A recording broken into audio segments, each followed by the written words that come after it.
Hai adik-adik kelas 5 siang, ini Kak Ivana. Apa kabar kalian semua? Kakak harap kalian baik-baik saja ya, dan tetap semangat ikut ibadah online. God bless you. Halo, selamat pagi. Selamat hari Minggu. Tetap semangat. Selamat beribadah ya. Tuhan Yesus memberkati. Halo teman-teman, saya Fanya dari kelas 5 pagi. Sebentar lagi kita akan mulai beribadah. Jangan lupa menyiapkan hati kita dan pikiran kita untuk mendengarkan firman Tuhan.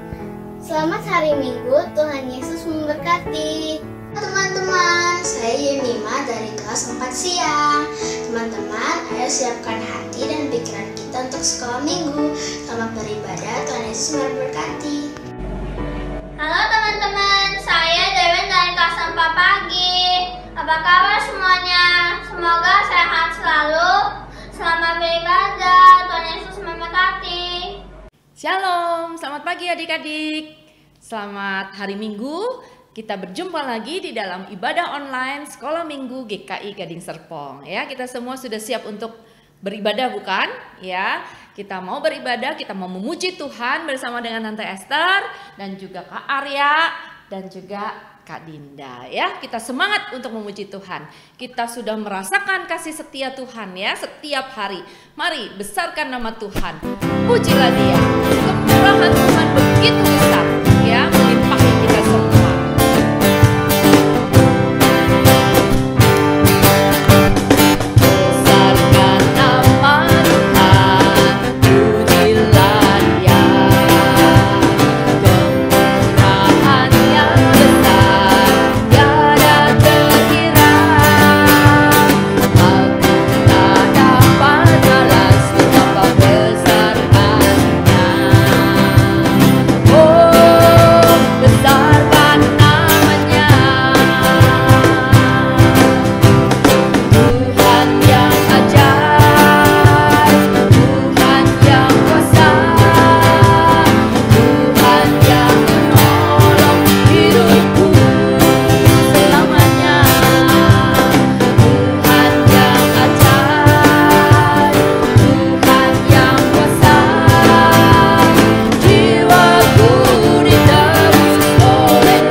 Tuhan yang mau berkorban menebus hidup kita. Mari kita membuka ibadah kita di dalam doa. Tuhan Yesus yang baik, Tuhan Yesus yang mengasihi kami sungguh bersyukur Tuhan pada pagi hari ini. Kembali Tuhan limpahkan hari yang baru buat kami. Kembali Tuhan berikan kesehatan buat kami. Untuk kami boleh beribadah, datang kepada Tuhan. Walaupun kami di tempat yang terpisah, tidak bertemu, tidak berkumpul bersama-sama, tapi kami yakin dan percaya Tuhan hadir di rumah kami masing-masing. Berkatilah kami Tuhan, supaya di dalam ibadah ini kami boleh sungguh-sungguh memuji nama Tuhan, kami sungguh-sungguh belajar firman Tuhan, dan kami sungguh-sungguh mau hidup mencintai Tuhan. Terima kasih Tuhan Yesus, hanya di dalam nama Tuhan Yesus Kristus kami sudah berdoa dan mengucap syukur. Amin. Nah, adik-adik semua, sudah 6 bulan kita ibadah online ya, tidak bisa berkumpul bersama, kita banyak di rumah ya, nggak bisa pergi-pergi jalan-jalan dan lain sebagainya. Dan bahkan adik-adik juga sekolahnya online ya. Nah, dalam kondisi pandemik seperti sekarang ini yang semuanya serba tidak menentu, tidak jelas sampai kapan dan akan seperti apa nanti masa depan kita. Namun sebagai anak-anak Tuhan, kita semua tetap yakin dan percaya atas pimpinan Tuhan. Karena ada janji Tuhan di dalam Mazmur 37 ayat 23 yang mengatakan Tuhan menetapkan langkah-langkah orang yang hidupnya berkenan kepadanya. Apabila ia jatuh, ia tidak sampai tergeletak sebab Tuhan menopang tangannya. Adik-adik tahu lagu ini? Yuk kita semua bangkit berdiri, kita naikkan pujian ini dengan satu keyakinan. Tuhan menetapkan langkah-langkah orang. Tuhan menetapkan langkah-langkah orang yang hidupnya berkenan kepadanya. Apabila ia jatuh, tak sampai tergeletak sebab Tuhan menopang tangannya. Sebab Tuhan menopang tangannya. Apabila ia jatuh, tak sampai tergeletak sebab Tuhan menopang tangannya.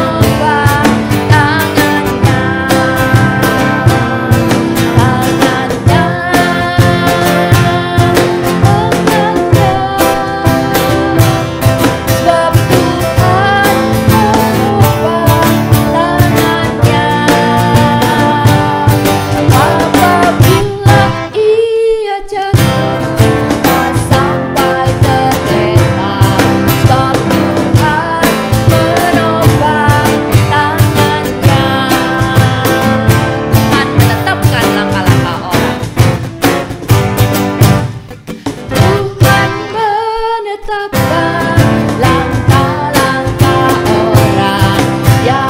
menetapkan langkah-langkah orang yang hidupnya berkenan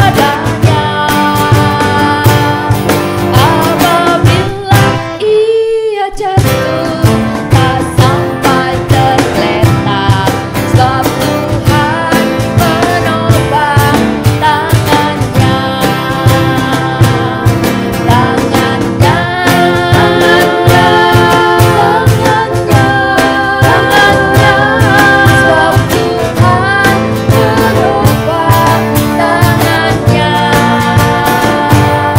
Apabila ia jatuh, tak sampai tergeletak sebab Tuhan menopang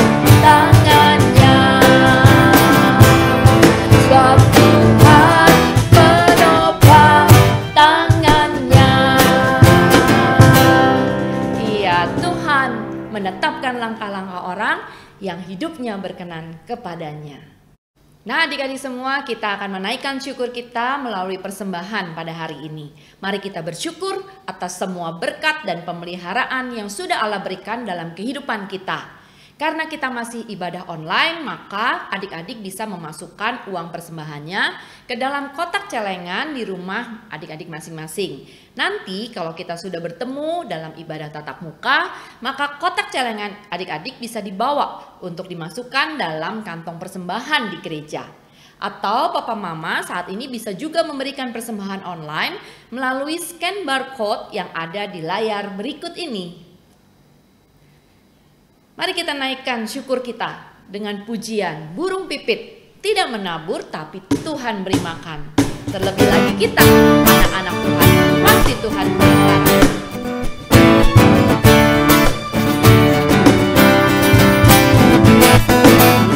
Burung pipit tidak menabur tapi Tuhan beri makan. Bunga bagus tidak meminta tapi Tuhan dandani. Terlebih aku anak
adik-adik, kita bawa persembahan kita di dalam doa. Bapa dalam surga, inilah persembahan dari kami. Pada hari ini kami mau menaikkannya semuanya untuk kemuliaan nama Tuhan. Berkatilah Tuhan sehingga bisa dipergunakan untuk menjadi berkat di dunia ini. Di dalam nama Tuhan Yesus Kristus kami berdoa dan mengucap syukur. Amin. Mari adik-adik kita siapkan Alkitab kita. Kita mau belajar firman Tuhan supaya kita semua dapat menjadi anak-anak Tuhan yang dapat mengisi hari-hari yang Tuhan berikan buat kita dengan hidup bijaksana, hidup dalam kebenaran Allah, dan nama Tuhan dipermuliakan. Ajar kami Tuhan menghitung hari-hari agar kami beroleh hati bijaksana.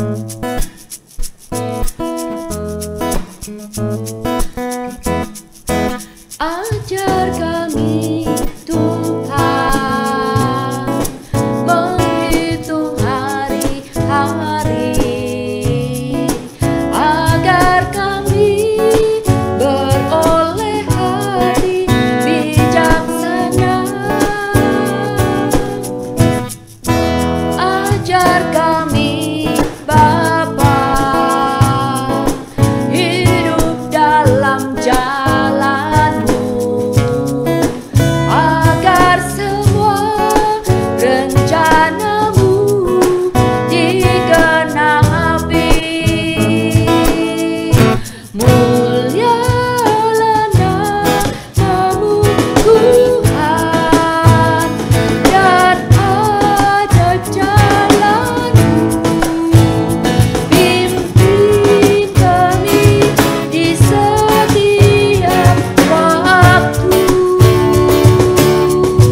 Besar setiamu Tuhan, agunglah karya-Mu.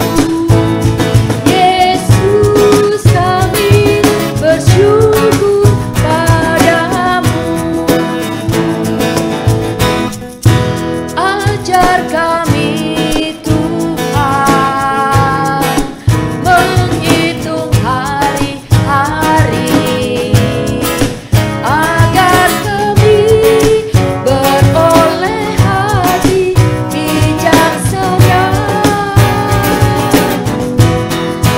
Ajar kami Bapa hidup dalam jalan-Mu agar semua rencana-Mu digenapi. Mulialah nama-Mu Tuhan dan ajaib jalan-Mu. Pimpin kami di setiap waktu. Besar setiamu Tuhan, agunglah karya-Mu. Yesus kami bersyukur padamu.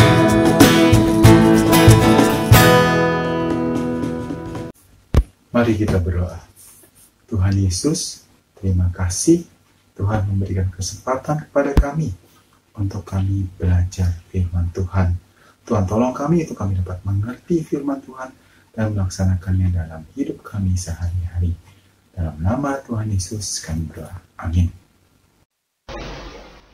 Pagi hari ini kita akan belajar tentang Raja Hizkia. Ya, bagaimana kisah Raja Hizkia? Kamu bisa baca kisah Raja Hizkia, itu dicatat di 2 Raja-Raja 18-20 dan juga di 2 Tawarikh 29-32.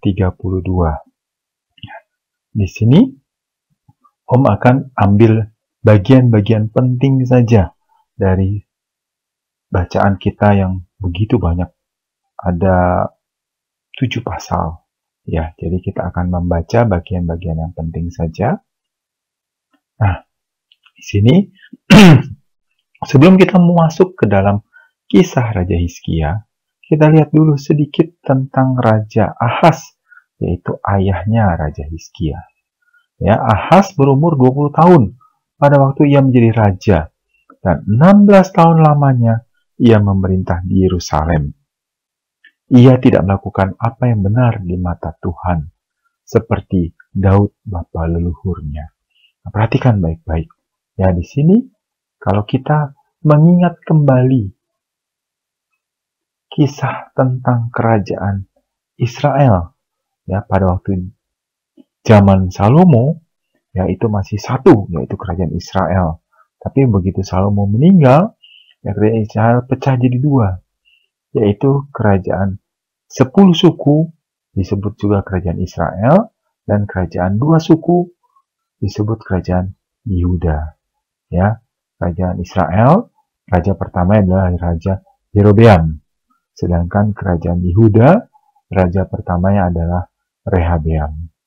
Nah, raja-raja Israel, ya, dan juga raja-raja Yehuda, ya, banyak yang melakukan yang tidak benar di mata Tuhan. Nah, salah satunya adalah Ahaz. Ya, dia hidup menurut kelakuan raja-raja Israel. Bahkan ia membuat patung-patung tuangan untuk para Baal. Ya. Nah, kelakuan raja-raja Israel. Tadi Om katakan sebagian besar raja-raja kerajaan Israel dan Yehuda. Ya. Tetapi Alkitab mencatat, ya, semua raja Israel dari Yerobeam, ya, sampai yang terakhir, ya, itu semuanya melakukan apa yang jahat di mata Allah. Tidak ada satupun raja kerajaan Israel yang hidupnya benar. Ya, tidak ada satupun yang hidup benar. Ya. Nah, Ahaz di sini melakukan apa yang sama seperti yang raja-raja Israel lakukan. Ya, ia mempersembahkan dan membakar korban di bukit-bukit pengorbanan dan di atas tempat-tempat yang tinggi dan di bawah setiap pohon yang rimbun. Dia menyembah berhala. Dia juga menyembah pohon-pohon dan sebagainya. Ya, hanya satu, dia tidak menyembah Allah. Ya, perhatikan baik-baik. Begitu jahatnya Raja Ahaz. Nah, tetapi anaknya beda. Ya, anaknya Hizkia itu beda. Ya, setelah Ahaz Raja Yehuda meninggal, maka Hizkia anak Ahaz menjadi raja. Ia berumur 25 tahun waktu menjadi raja dan 29 tahun lamanya ia memerintah di Yerusalem. Ya, nama ibunya adalah Abi, anak Sakaria. Ya, bedanya di mana dengan Ahaz? Nah, di sini dia. Ia melakukan apa yang benar di dalam pandangan Tuhan, seperti seluruh perbuatan Daud nenek moyangnya. Jadi Hizkia melakukan apa yang benar di mata Allah. Ya. Dia yang menyingkirkan bukit-bukit pengorbanan, menghancurkan tugu-tugu berhala, menebang tiang-tiang berhala, menghancurkan ular tembaga yang dibuat Musa. Sebab sampai saat itu orang Israel masih membakar korban baginya. Ya. Nah, perhatikan di sini ada yang menarik tentang Hizkia. Ya. Dia menjadi raja pada saat hampir seluruh kerajaan Yehuda sedang menikmati penyembahan berhala. Dia menjadi raja pada waktu mungkin istana raja itu seluruhnya menyembah berhala. Ya, tetapi Hizkia tidak. Hizkia melakukan yang benar di mata Allah. Dia menyembah Allah. Dia taat kepada Allah. Ya, dia berani berbeda dari orang lain. Dia berani bukan hanya menyembah Allah saja, tetapi dia juga berani menghancurkan Baal, berhala, dan tempat-tempat penyembahan berhala. Dihancurkan semuanya. Ya, itulah Hizkia. Ya, ketaatan dia mengalahkan segala-galanya. Dia taat kepada Allah. Dia berani berbeda dari yang lain. Ya. Nah, Hizkia percaya kepada Tuhan Allah Israel. Dan Alkitab mencatat tidak ada yang seperti dia di antara raja-raja Yehuda, baik sebelum dan sesudah Hizkia. Ya, tidak ada yang seperti dia. Ia berpaut kepada Tuhan dengan tidak menyimpang dan mengikutinya, serta berpegang kepada perintah-perintah yang telah diperintahkan Tuhan pada Musa. Dia melakukan hukum Taurat. Ya, itulah Hizkia. Ya. Nah, Hizkia juga melakukan, selain menghancurkan tempat-tempat penyembahan berhala, dia juga membangun kembali bait Allah. Dia membuka bait Allah, dia membangun, merenovasi, memperbaiki bait Allah. Ya. Dan setelah diperbaiki, dia mengundang orang-orang, ya, orang-orang rakyatnya yang di luar kota Yerusalem untuk datang bersama-sama merayakan Paskah di Yerusalem. Ya, 7 hari lamanya orang Israel berada di Yerusalem merayakan Hari Raya Roti Tak Beragi dengan kesukaan yang besar. Nah, sedang orang-orang Lewi dan para imam setiap hari menyanyikan puji-pujian bagi Tuhan dengan sekuat tenaga. Nah, bayangkan, sebelum Raja Hizkia, yaitu bangsa Yehuda menyembah berhala, ya. Jadi bisa dibayangkan pada waktu mereka bisa kembali menyembah Allah. Ya, dikatakan kesukaan yang besar. Orang-orang Lewi dan imam juga menyanyikan puji-pujian dengan sekuat tenaga. Ya, luar biasa. Ya, sesuatu yang luar biasa terjadi di situ. Ya. Nah, Hizkia mengucapkan kata pujian kepada semua orang Lewi yang menunjukkan akal budi yang baik dalam melayani Tuhan. Demikianlah orang memakan makanan perayaan selama 7 hari, sambil mempersembahkan korban keselamatan dan mengucap syukur kepada Tuhan Allah nenek moyang mereka. Ya, jadi Hizkia, ya, membawa rakyatnya kembali kepada Tuhan, kepada Allah. Ya. Setelah peristiwa menunjukkan kesetiaan Hizkia itu, ya, ada ujian bagi Hizkia, nah, yaitu Sanherib. Ya, datanglah Sanherib Raja Asyur menyerbu Yehuda. Ia mengepung kota-kota berkubu dan berniat merebutnya. Ya, Alkitab mencatat Raja Sanherib itu berhasil merebut satu demi satu kota-kota kerajaan Yehuda, sampai pada akhirnya tinggal satu kota, yaitu Yerusalem. Ya, Sanherib mengepung seluruh Yerusalem itu. Dia dengan keyakinan penuh. Dia yakin pasti Yerusalem juga akan didapatkan. Ya, sama seperti pendahulunya Raja Asyur yang sebelumnya, ya, yang berhasil menghancurkan kerajaan Israel. Ya, Sanherib juga merasa, wah, ini hancur Yehuda ini. Ya, dia begitu yakin sampai-sampai dia mengejek Hizkia dan Allah. Ya, kamu bisa baca, ya, di 2 raja-raja tersebut. Nah, dia mengangkat panglima. Dia di sini adalah Raja Hizkia. Pada waktu Raja Hizkia mendengar Sanherib datang, ya, satu persatu kotanya jatuh. Ya, Raja Hizkia, ya, melakukan tindakan, mengangkat panglima perang yang mengepalai rakyat, menyuruh mereka berkumpul semuanya, ya, di halaman pintu gerbang kota, dan menenangkan hati mereka dengan kata-kata, kuatkanlah dan teguhkanlah hatimu, jangan takut dan terkejut pada Raja Asyur serta seluruh laskar yang menyertainya. Karena yang menyertai kita lebih banyak daripada yang menyertai dia. Siapa yang menyertai orang Yehuda? Ya, nah, jawabannya ada. Yang menyertai bangsa Asyur, yang menyertai Raja Sanherib adalah tangan manusia. Tetapi yang menyertai kita, ya, kita, yaitu rakyat Yehuda, yaitu bangsa Yehuda, adalah Tuhan Allah kita yang membantu kita dan melakukan peperangan kita. Ya, Hizkia begitu yakin bahwa Allah tidak sedikit pun meninggalkan dia, tidak sedikit pun meninggalkan bangsa Yehuda. Hizkia begitu yakin. Ya, oleh kata-kata Hizkia, rakyat mendapatkan kepercayaannya kembali. mereka jadi tidak takut lagi. Dan mereka tetap berserah kepada Tuhan. Percaya Tuhan yang akan membebaskan mereka dari tangan bangsa Asyur. Ya. Nah, tapi bukan sampai di situ Hizkia. Hizkia juga datang sendiri kepada Tuhan. Berdoalah Hizkia di hadapan Tuhan sambil berkata, "Ya Tuhan Allah Israel, yang bertata di atas kerubin, hanya Engkaulah Allah dari seluruh kerajaan di bumi. Engkaulah yang telah menjadikan langit dan bumi." Ya, dia memuji Allah di situ.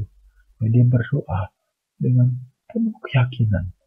Dia menyatakan bahwa dirinya bukan siapa-siapa. Allah yang bertahta. Allah yang memiliki langit dan bumi. Ya, di situ Hizkia menyatakan kebesaran Allah. Ya, sungguh ya Tuhan, raja-raja Asyur telah memusnahkan bangsa-bangsa dan negeri-negeri. Sekarang ya Tuhan Allah, tolong selamatkanlah kami dari tangannya, supaya seluruh kerajaan di bumi mengetahui bahwa hanya Engkaulah Tuhan Allah. Ya, di sini Hizkia, ya, dia menyerahkan nasibnya, nasib bangsa Yehuda ke dalam tangan Tuhan, tangan Allah yang begitu kuat.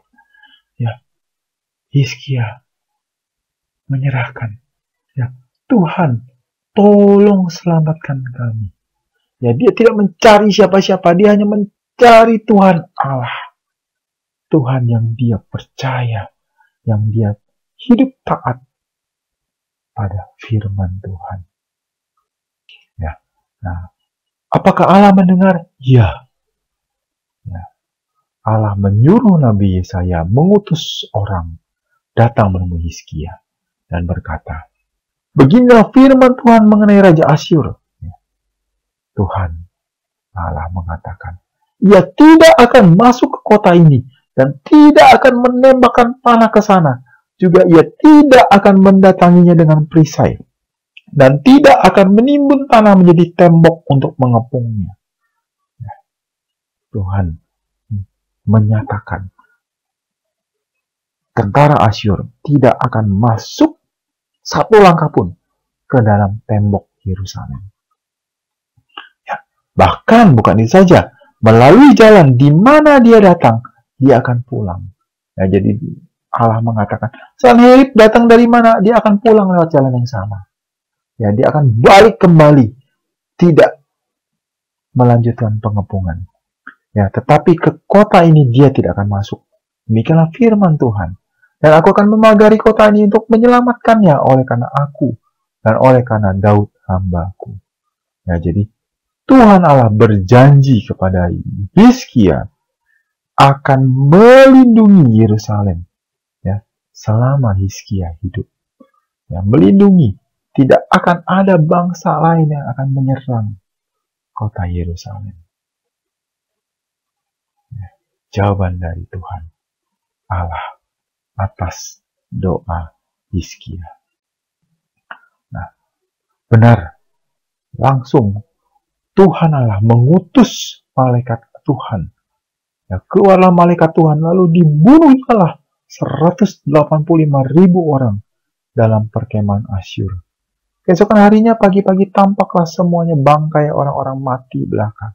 Sebab itu berangkatlah Sanherib raja Asyur dan pulang. Tinggallah dia di Niniwe. Ya, sesuai dengan janji Tuhan. Ya, Sanherib pulang lewat jalan yang sama, balik ke kotanya, ke Niniwe. Ya. Bangsa Yehuda, kota Yerusalem, selamat. Siapa yang menyelamatkan? Allah, bukan manusia. Nah, ujian yang berikutnya bagi Hizkia, yaitu Hizkia sakit.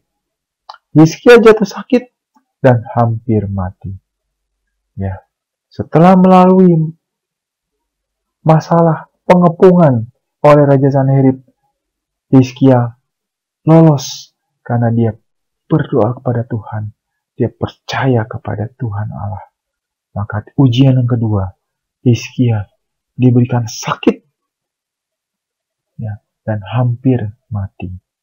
Ya, lalu datanglah Nabi Yesaya bin Amos dan berkata kepadanya, beginilah firman Tuhan, sampaikanlah pesan terakhir pada keluargamu, sebab engkau akan mati, tidak akan sembuh lagi. Ya, wah, sudah jatuh sakit, hampir mati, diperkuat lagi dengan Nabi Yesaya mengatakan, engkau pasti mati. Wah, apa yang dilakukan oleh Raja Hizkia? Apakah dia marah kepada Tuhan Allah? Tidak. Hizkia memalingkan mukanya ke arah dinding dan ia berdoa kepada Tuhan. Berdoa kepada Tuhan. Ah Tuhan, ingatlah kiranya bahwa aku telah hidup di hadapan-Mu dengan setia dan dengan tulus hati, dan bahwa aku telah melakukan apa yang baik di mata-Mu. Ya, Hizkia mengatakan, Tuhan, tolong sembuhkan aku.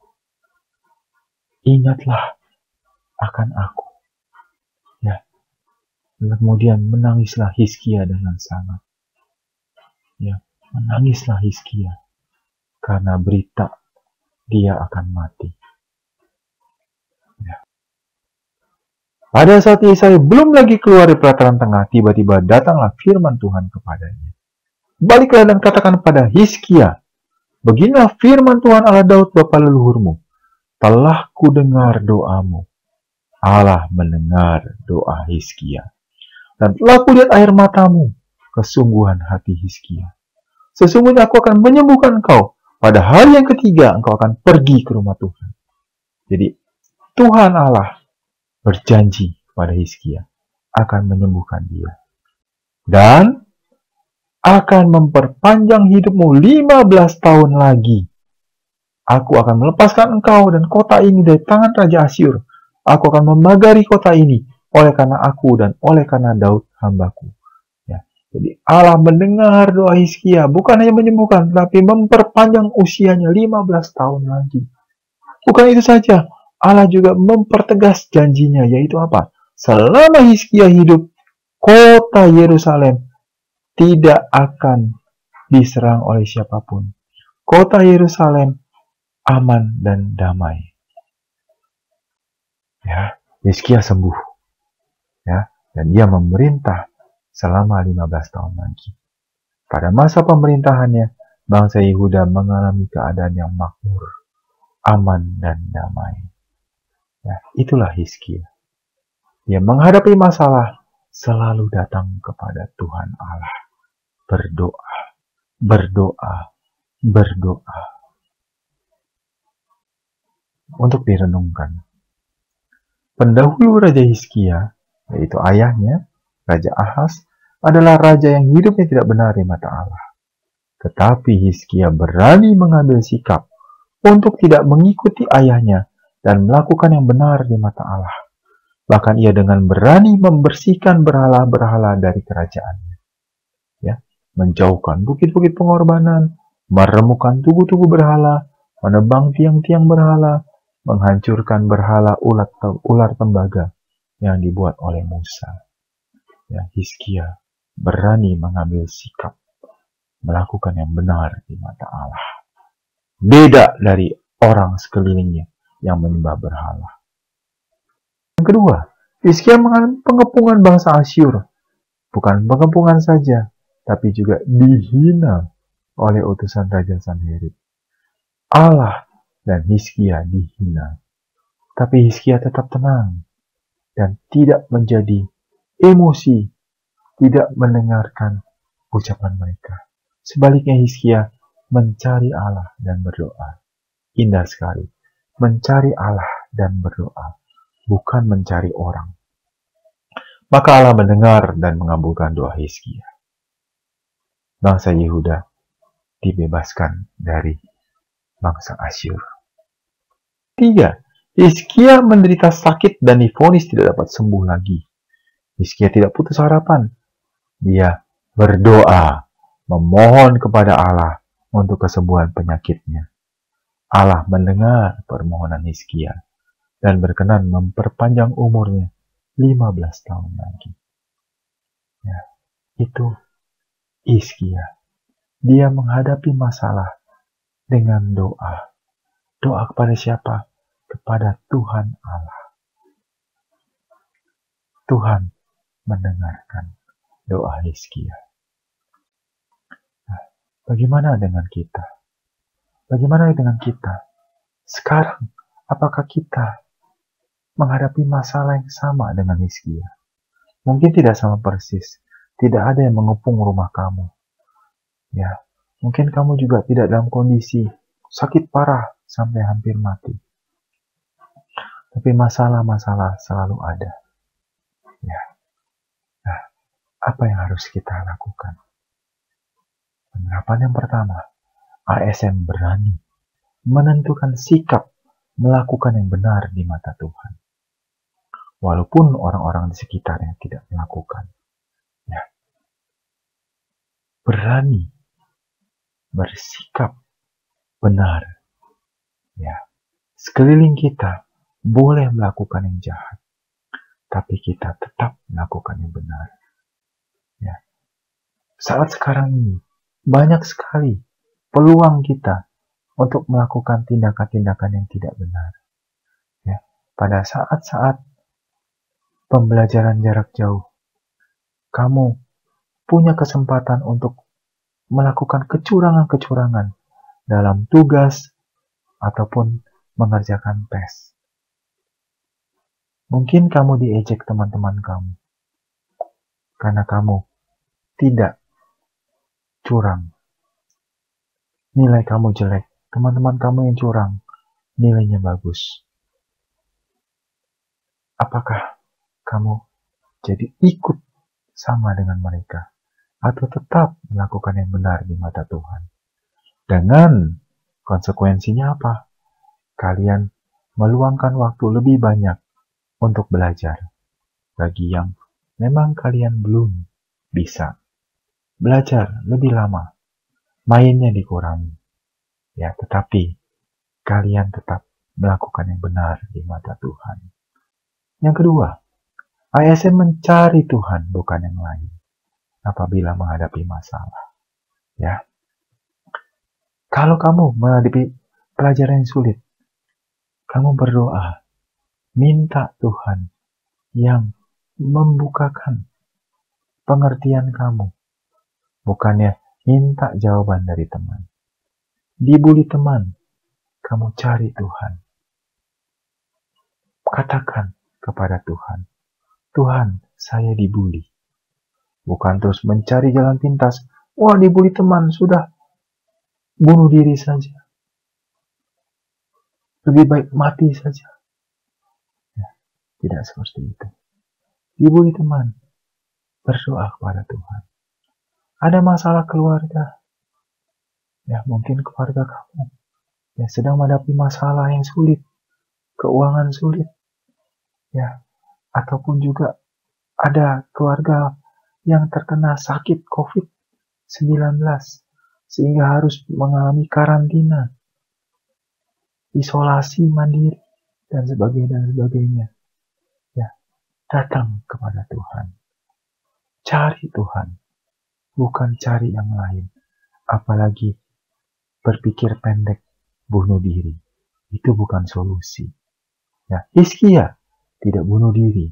Hizkia mencari Tuhan. Kita cari Tuhan Yesus, Juru Selamat kita. Dia pasti membukakan jalan bagi kita pada waktu kita menghadapi masalah. Yang ketiga, ASN berharap dan berdoa kepada Tuhan pada saat sakit.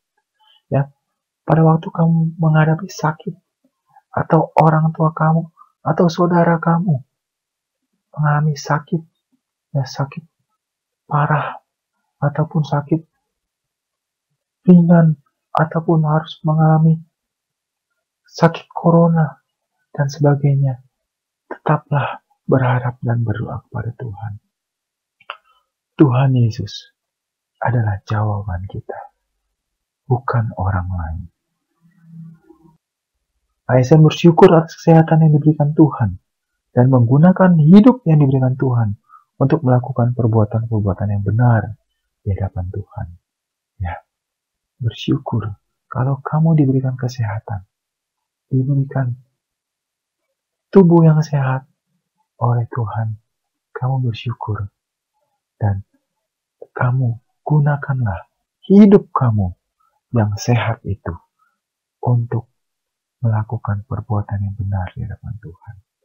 Sebagai ungkapan syukur kita kepada Tuhan, karena Tuhan Yesus sudah lebih dahulu menyelamatkan kita. Dia mati di kayu salib, menebus dosa kita, menyelamatkan kita dari dosa. Kita mengucap syukurlah dengan melakukan perbuatan yang benar di hadapan Tuhan. Gunakanlah hidup kita untuk Tuhan, untuk hidup yang benar di hadapan Tuhan. Ya, ayat hafalan kita pada hari ini adalah dari Mazmur 90 ayat 12. Mazmur 90 ayat 12 berbunyi, ajarlah kami menghitung hari-hari kami sedemikian, hingga kami beroleh hati yang bijaksana. Kita ulangi sama-sama. 2, 3. Mazmur 90 ayat 12. Ajarlah kami menghitung hari-hari kami sedemikian, hingga kami beroleh hati yang bijaksana. Nah, sekali lagi, Mazmur 90 ayat 12. Tuhan, ajarlah kami menghitung hari-hari kami sedemikian, hingga kami beroleh hati yang bijaksana. Mari kita berdoa. Mari kita berdoa. Tuhan Yesus, terima kasih kami belajar tentang Raja Hizkia, raja yang selalu berdoa kepada Tuhan. Tuhan, tolong kami untuk kami bisa seperti Hizkia, selalu mencari Tuhan dalam setiap kehidupan kami, selalu mencari Tuhan, selalu ingat untuk berdoa kepada Tuhan. Tuhan juga tolong kami untuk kami bisa memanfaatkan waktu kami sebaik-baiknya.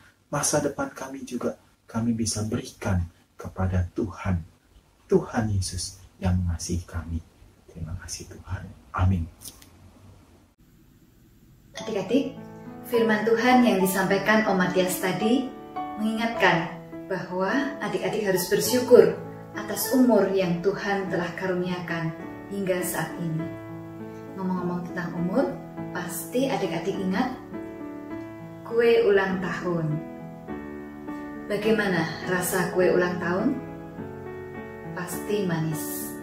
Adik-adik mesti ingat betapa banyak berkat Tuhan, banyak hal-hal manis dan menyenangkan yang kalian alami dalam hidup ini. Papa dan mama yang baik, adik atau kakak yang menjadi teman bermain dan bercanda, tubuh yang sehat, dan masih banyak lagi. Berikutnya, ada lilin di atas kue ulang tahun. Adik-adik mesti mengucap syukur pada Tuhan dengan cara bersinar seperti lilin ini. Seperti firman Tuhan mengatakan, hendaknya terangmu bercahaya. Bagaimana caranya supaya menjadi terang? Dengan melakukan perbuatan yang baik, menunjukkan kasih kepada orang lain, menolong teman yang kesulitan. Nah, adik-adik, aktivitas kita hari ini, kita akan membuat kue ulang tahun. Yuk, kita lihat caranya. Siapkan alat dan bahannya, yaitu 2 lembar kertas HVS ukuran A4, penggaris, pensil warna, spidol, lem, gunting, dan koin Rp500. Kertas HVS yang pertama diberi tanda berupa garis dengan lebar 5 cm. Garis yang kedua juga lebar 5 cm. Garis yang ketiga lebar 2 cm, berikutnya 2 cm, lalu 1,5 cm, dan 3 cm dengan lebar hanya 10 cm. Kemudian Dengan koin Rp500, buatlah lingkaran 3 lingkaran. Setelah kertas HVS yang diberi tanda berupa garis-garis tadi digunting, pada garis-garisnya adik-adik akan mendapatkan potongan kertas seperti ini. Kertas yang pertama diberi garis putus selebar 4,5 cm di sebelah kiri dan juga di sebelah kanan. Lalu lipat ke dalam pada bagian yang garis-garis putus.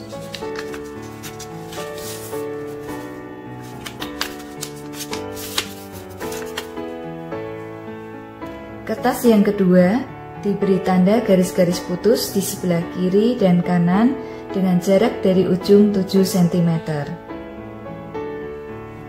Kemudian lipat pada bagian garis-garis putus.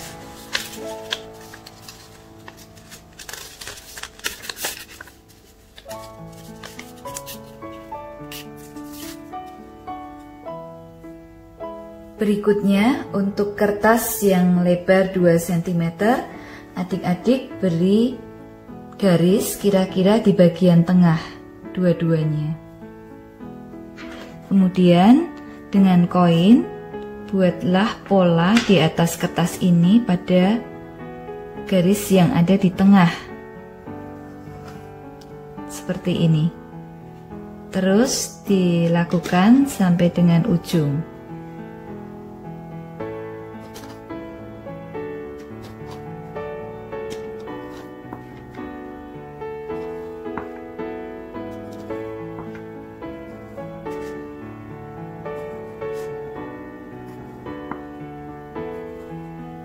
Kemudian untuk kertas yang lebar 3 cm, adik-adik gambarkan lidah api untuk lilin sebanyak 3 buah.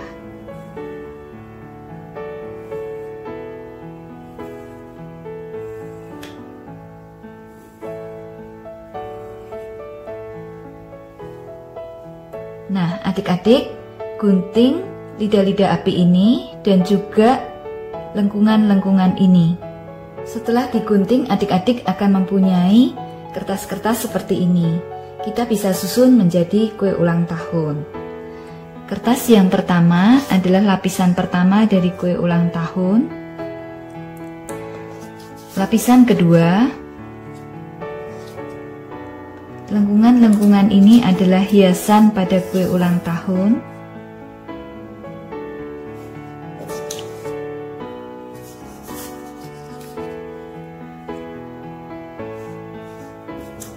Tiga potong kertas ini adalah lilin.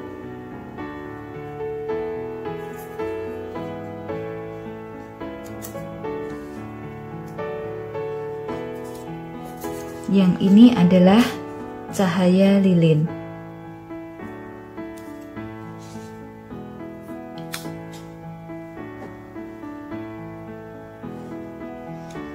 Dan ini adalah lidah api.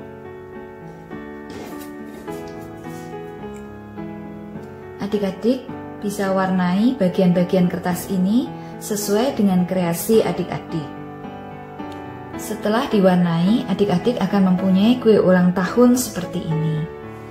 Adik-adik tuliskan di lapisan pertama dari kue ulang tahun doa ucapan syukur atas pemeliharaan Tuhan selama ini. Kemudian di lapisan yang kedua, adik-adik tuliskan harapan yang ingin didoakan supaya Tuhan kabulkan doa adik-adik. Kemudian adik-adik bisa pakai hiasan ini, diberi lem pada bagian belakang, kemudian ditempelkan pada bagian atas.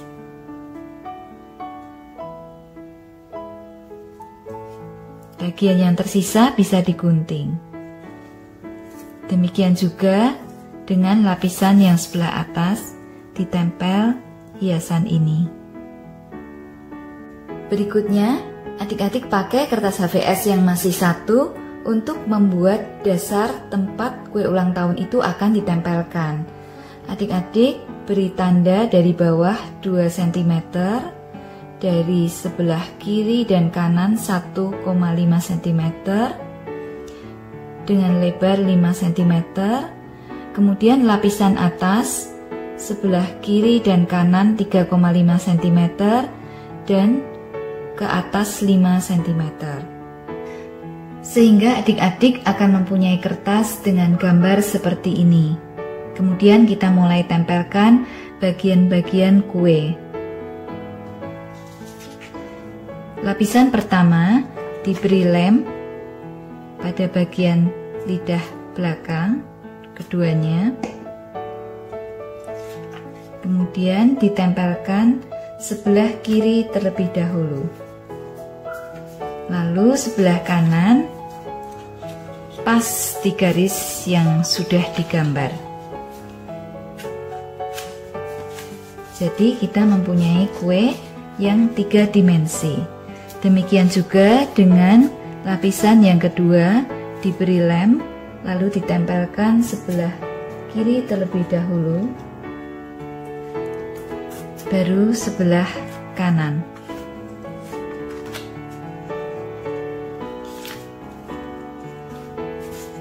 Lalu lilin-lilin bisa dilem dan ditempelkan.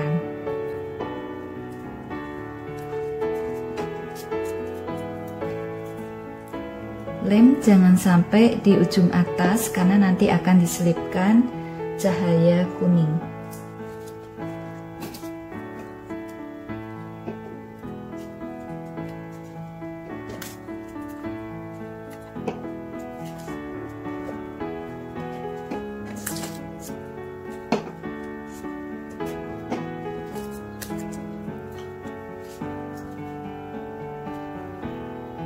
Kemudian tempelkan lidah-lidah api.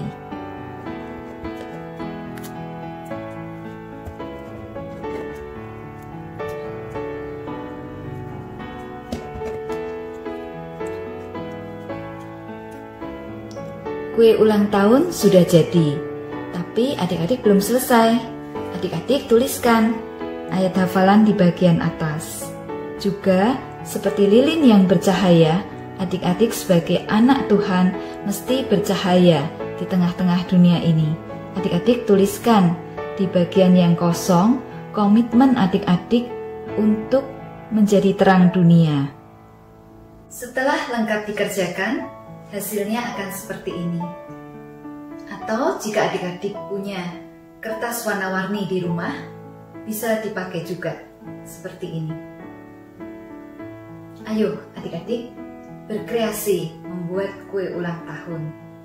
Jangan lupa berdoa dari apa yang telah kalian tulis dan melakukan apa yang menjadi komitmen adik-adik. Sampai jumpa. Nah adik-adik semua, kita sudah mendengar firman Tuhan, kita sudah memuji nama Tuhan, sudah melakukan aktivitas ya. Nah saatnya kita akan menutup ibadah pada pagi hari ini. Mari kita berdoa. Tuhan Yesus yang baik, terima kasih untuk hari ini, untuk kesempatan yang terus Tuhan berikan pada kami untuk beribadah kepadamu. Terima kasih untuk firman Tuhan yang terus mengingatkan kami, untuk kami boleh hidup di dalam kebenaran firman Tuhan. Dan tolong kami Tuhan, mampukan kami di dalam keterbatasan kami mau menjadi anak-anak Tuhan yang makin hari makin mencintai Tuhan Yesus. Terima kasih Bapa, hanya di dalam nama Tuhan Yesus Kristus kami sudah berdoa dan mengucap syukur. Bapa, terima kasih.